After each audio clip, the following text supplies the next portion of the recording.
her, what's that mean for you, right? I think art, and another question I'll also add on top of that, why writing? Ooh, I think that's just my God-given talent, to be honest with you. I think words are.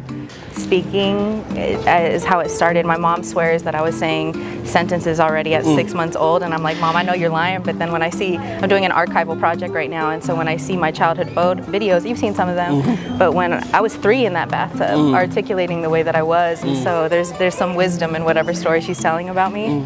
And what was the other part of your question? Being seen and heard.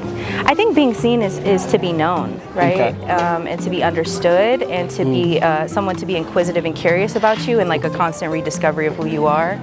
And so I don't think like, I think a lot of like first gen immigrant folks, like they keep you, like they keep our people frozen in time. Yeah. There's like this stagnation. I don't think my people are static, and so I'm interested in capturing that movement and having a constant conversation about, you know, what it means for us to be seen. Right. No, I think that's important. I think as a photographer or a cinematographer, I'm always, again, when this is something we different opinions on, it's a timekeeper, right?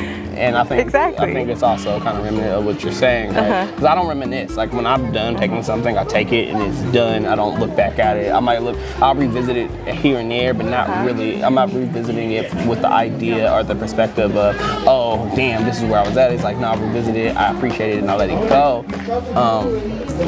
Yo, it's so loud. It's very loud. That's why I was like, yeah, no, this has to work. Yeah. Like, look at the view.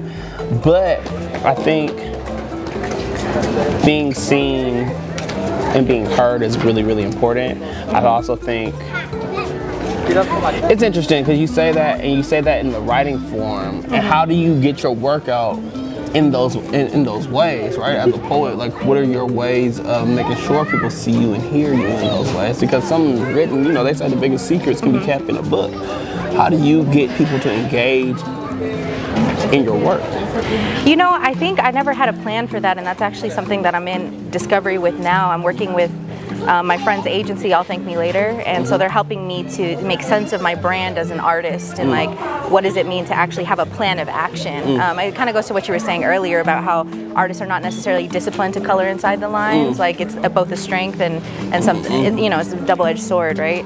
And so honestly, I started out as like a Tumblr poet. I would just post like baddie Tumblr stuff. I had a little bit of a following, but I didn't consider myself a poet at all. And then actually wrote this poem about somebody I was involved with. There's a lot of themes about love in my work, and I think like how that love has looked is different over time. But when I first started out, I think the easiest way for me to be honest with myself is to reflect on my romantic experiences. And so one of the first times I ever performed, I wrote a poem about this guy I had dated in college that I knew in high school, and just like, you know, the pain of not being seen in that, and one of those things being about my body being one of the reasons why he would not date me. On YouTube. On YouTube. You saw that one on YouTube. Yeah. And so anyways, but I wrote that poem just as a processing page, and then he actually happened to read it, like not on his own one. On his own, because my book was open. And I mean, there's a conversation about privacy in that, but I think it was like divine intervention, because he was like, yo, you need to get this out there and perform this. And I was like, even if it's about you. And he's like, even if it's about you. And I've seen quotes like, you know, if you wanted me to write better about you, you should have behaved better. And I do stand by that. You know what I mean? Anyways, I say that to say that, you know what I'm saying? Like, better and worse though, right? Because it's like, exactly. Yeah, Adele then wrote classics. Hey.